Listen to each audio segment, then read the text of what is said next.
Hello and welcome to our Veterans Day ceremony. Today we celebrate all the veterans who have fought for America in war. These veterans left their families to fight for our country. On behalf of the students here at our Onega School, I'd like to thank all the veterans who have fought to protect our freedom. Please watch the 7th grade raising the flag.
Please remove all hats and hoods and place your hand over your heart as you say the Pledge of Allegiance.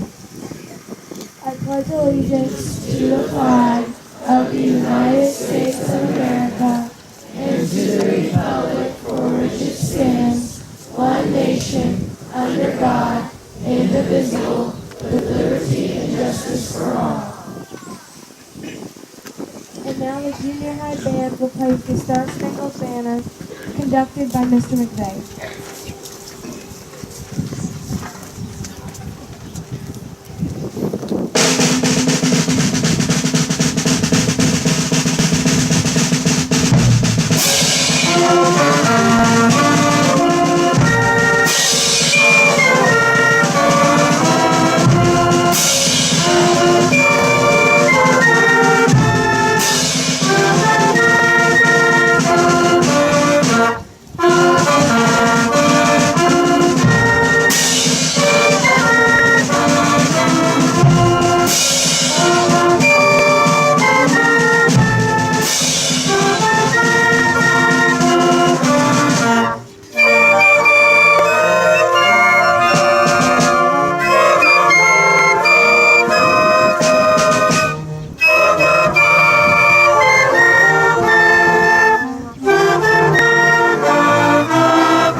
Right shoulder, forward.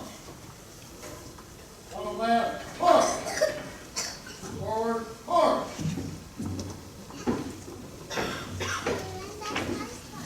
On left, forward.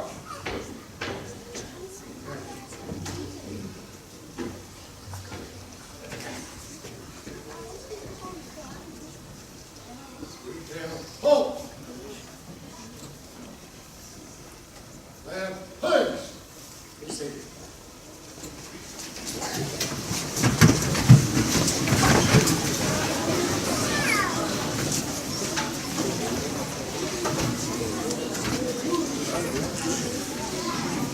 Good morning, everyone, and welcome to our 2015 Veterans Day ceremony.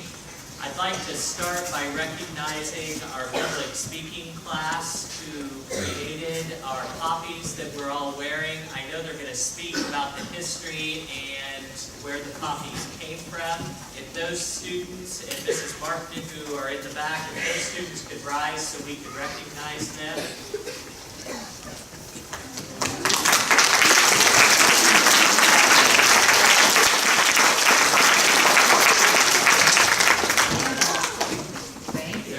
It's a throwback to the class now. I want to start just briefly. I did some research and looked at the top 10 reasons as to why we celebrate Veterans Day, and I want to speak just briefly to you as to what those reasons are, and then I'll turn the program over to our students. As part of our welcome, we're going to look at those reasons, and I'll try to be brief.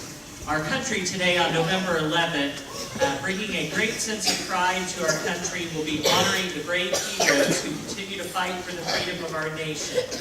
Yet many people often confuse why do we celebrate this holiday, and some are clueless of the history behind it. I'm going to share with you today 10 simple facts about why it's important to thank our veterans and commemorate our veterans on this very special day. Number 1. Veterans Day was first called Armistice Day, and in November 1919, President Wilson first proclaimed this holiday. Number 2, other countries around the world on this day celebrate Veterans Day as a part of the leadership that the United States first proclaimed. They call it different things, but they celebrate their veterans as well. Number 3, on the 11th hour of the 11th day of the 11th month in 1918, an armistice went into effect and all fighting between the Allied nations and Germany ceased. Hence, Armistice Day initially. Number 4, it became a legal federal holiday in the United States in 1938, and on the same year, on October 8th, President Dwight D. Eisenhower changed Armistice Day to Veterans Day and stated, in order to ensure proper and widespread observance of this anniversary, all veterans, all veteran organizations, and the entire citizenry will wish to join hands in the common purpose. Toward this end, I am designating the Administrator of Veterans Affairs as Chairman of a Veterans Day National Committee, which shall include such other persons as the Chairman may select, and which will coordinate at the national level necessary planning for the observance. I am also requesting the heads of all departments and agencies of the executive branch of the government to assist the National Committee in every way possible. Number 5, the holiday also marks the anniversary of the end of World War I. Number 6, the original concept for the celebration was for a day observed with parades and public meetings and a brief suspension of business beginning at 11 a.m. Number 7, Veterans Day continues to be observed on November 11th, regardless of what day of the week on which it falls. Number 8, many people confuse Memorial Day and Veterans Day.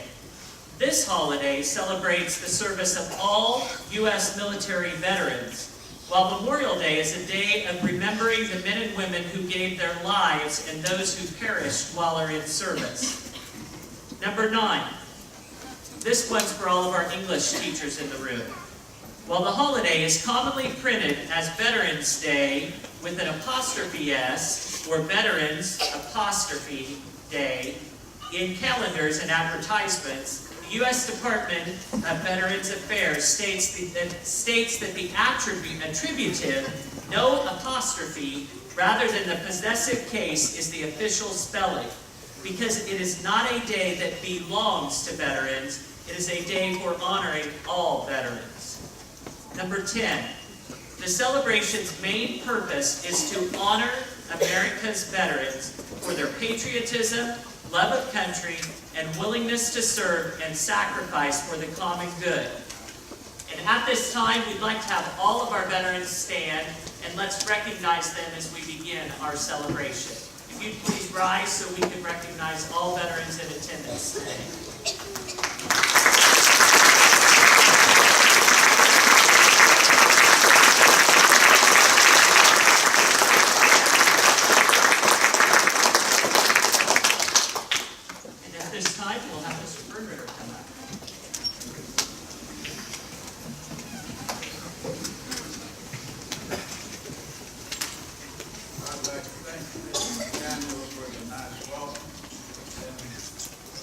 Just curious, how many students out there has a grandparent who was in service? Raise your hand.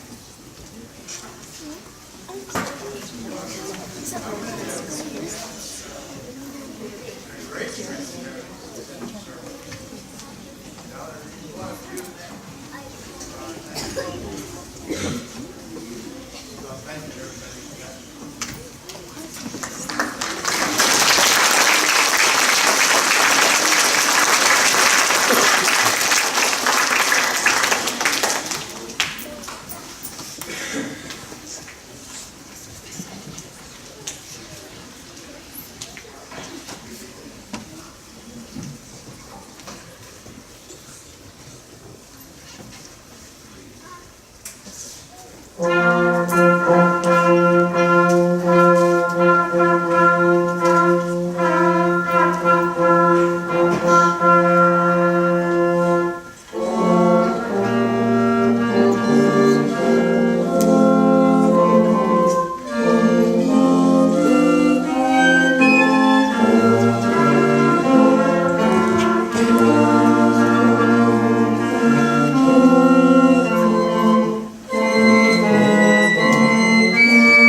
American Revolution, 1775 to 1783, it gave the 13 colonies independence. The American Revolutionary War was fought between the 13 colonies and Britain.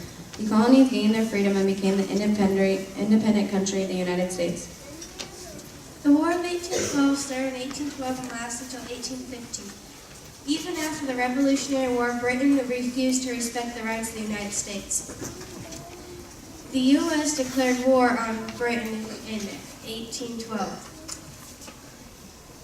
Even though very little changed from the war, it proved the strength of the U.S. The Mexican-American War, 1846 to 1848. It was fought to determine the border of Texas, whether it should end at the Nueces River or the Rio Grande River. Civil War, 1861 to 1865. Civil War was fought by the Union of the Northern Side to keep the North from the whole. The Civil War was fought by the Confederates from the Southern side to keep slavery and maintain their rights. Spanish-American War, 1898, fought to end Spanish colonial rule in the Americas. The war started in the Cuban struggle for independence from Spain. The U.S. got involved when the battleship USS Maine was sunk in the Havana harbor. As a result, the U.S. gained the territories of Guam and Puerto Rico. The turning point. Around the turn of the century, the U.S. changed from protecting its own interests to protecting the rights of others. World War I, 1914 to 1918. The allies of this war were U.S., Britain, and France, and many more. The main central powers included Germany and Austria. Up to this point in history, this was one of the most largest and deadliest wars. World War II, from 1939 to 1945. World War II was the deadliest war in history, and it was fought against the Axis powers, including Japan, Italy, and Germany. 6 years later, the war ended. Cold War, 1947 to 1991. The Soviet Union and the United States were in a nuclear race. A war was never fought, only thought of, hence the name Cold War, meaning it wasn't active. The Korean War, 1950 to 1953. The Korean War was fought when communists from North Korea invaded settlements of non-communists in South Korea. The United States fought on the South Korean side to prevent communism throughout North and South Korea. Vietnam War, from 1955 to 1975. The U.S. fought with South Vietnam to prevent a communist takeover. North Korea was a communist country. The United States fought with South Vietnam to prevent the spread of communism. It was the longest military action until the current war in the Middle East. Gulf War, 1990 to 1991. Persian Gulf War was caused by Iraq's invasion of Kuwait in 1990. It had two major phases. Operation Desert Shield was meant to protect Saudi Arabia and its neighbors from attack. Operation Desert Storm was an attack on Iraq's military. War in Afghanistan, 2001 to this present day. The U.S. joined the war after the terrorist attacks during 9/11. The purpose of the U.S. joining the war was to stop terrorists such as Al-Qaeda and Taliban. The war in Iraq, 2003 to present day. The war in Iraq started because armed conflicts in the country sold them weapons. With many weapons in hand, they had the opportunity to attack a lot of countries, including us. So we joined the war to reduce that opportunity.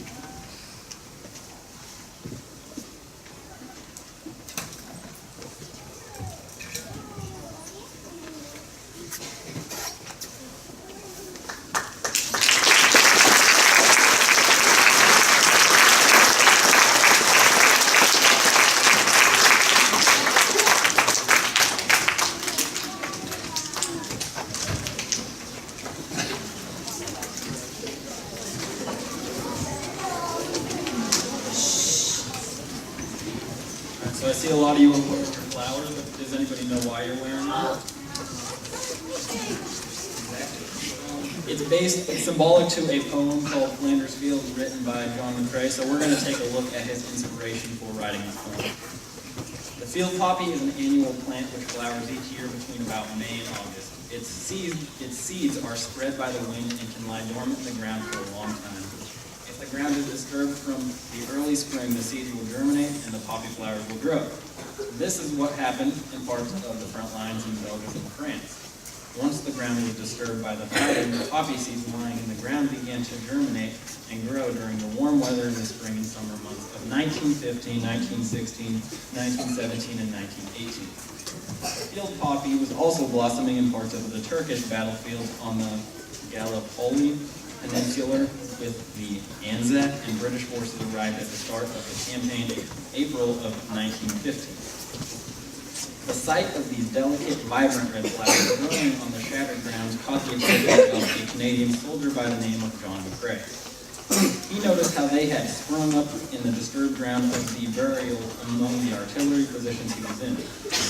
It was during the warm days of early May 1915 when he found himself with his artillery brigade near the Ypres-Yser Canal.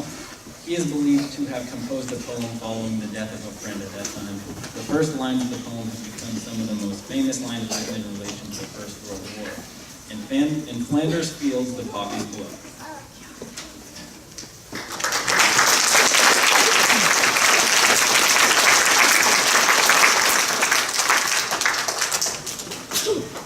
All right, Jackson mentioned the poem In Flanders Field by John McCrae in 1915. I will now read that poem. In Flanders fields the poppies blow, between the crosses, row on row, that mark our place, and in the sky, the larks still bravely singing fly, scarce heard among the guns below. We are the dead, short days ago. We lived, felt dawn, saw sunset glow, loved and were loved, and now we lie in Flanders fields. Take up our quarrel with the foe, to you from failing hands we throw. The torch be yours, to hold it high. If ye break faith to us who die, ye shall not sleep, though poppies grow in Flanders fields.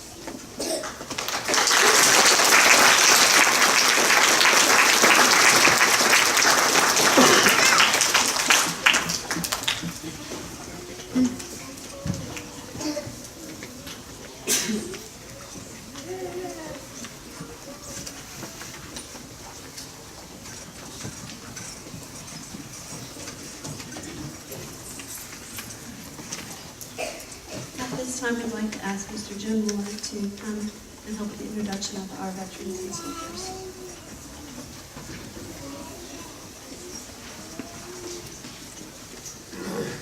My name is Jim Moore. I'm an American Legion and the VFW here in Omega. And I'm going to let everybody else stand and do their own presentation here or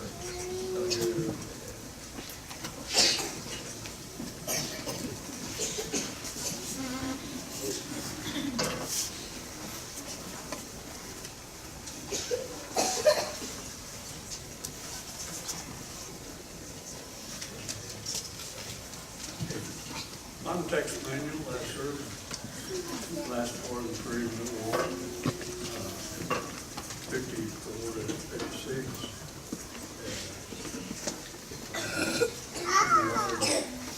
Camped right here in the United States, but I've never been overseas. I was an aircraft mechanic. I had a pretty good story about these boys.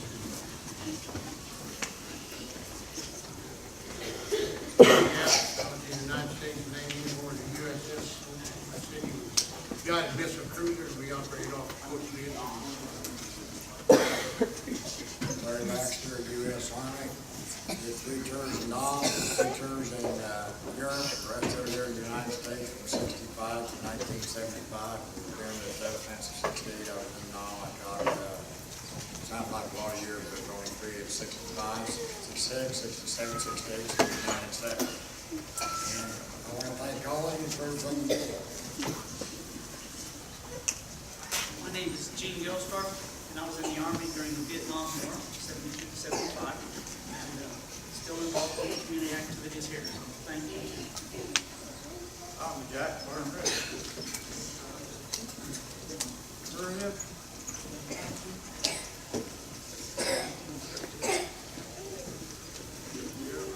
Anyway, with the 3rd Combat Engineers.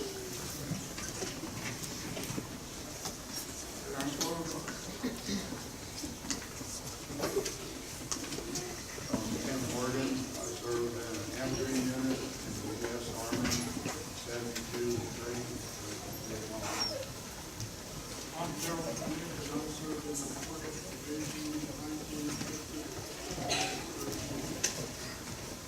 I'm Catherine Town, and I served as the Army Reserve for 20 years before Kentucky Band. It was a great experience.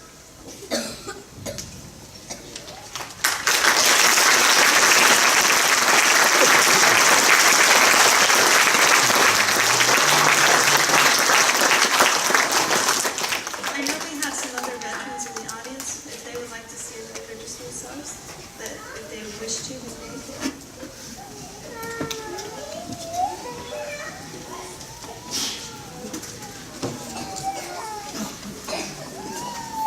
We want to thank you for your service. Now we'll have our great singers coming.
No.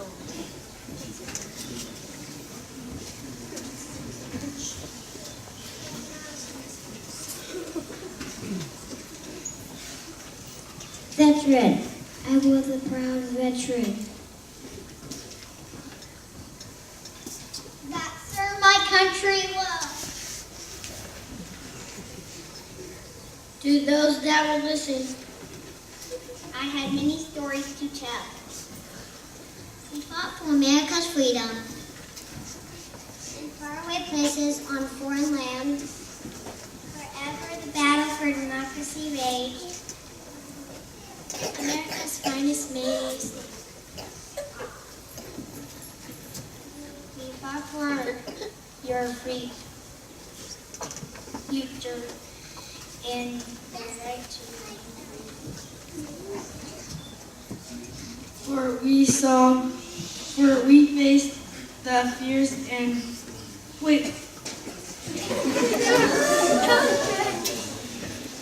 For we saw what freedom is to those not blessed with liberty.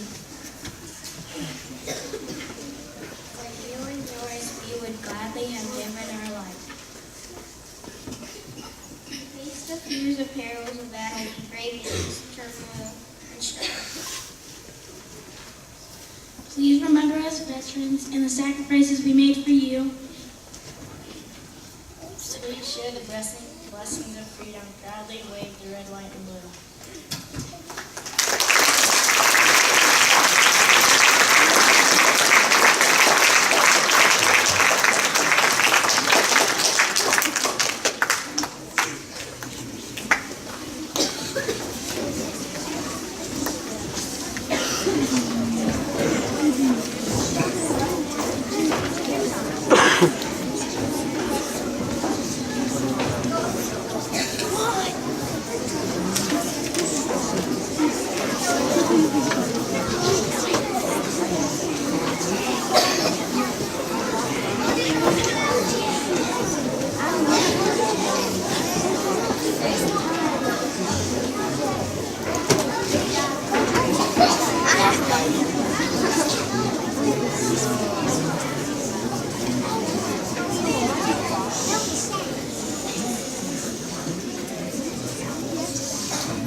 just a moment to get set up for our closing activity.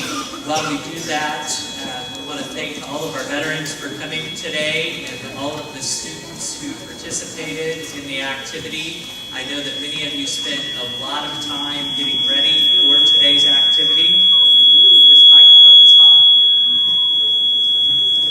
I'll step back.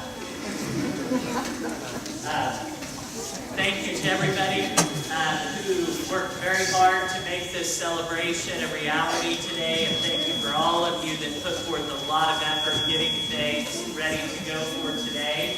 We are going to close with God Bless America. We have a video presentation as well to help us. We ask that all of you stand and join to sing along with us.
Time, fire.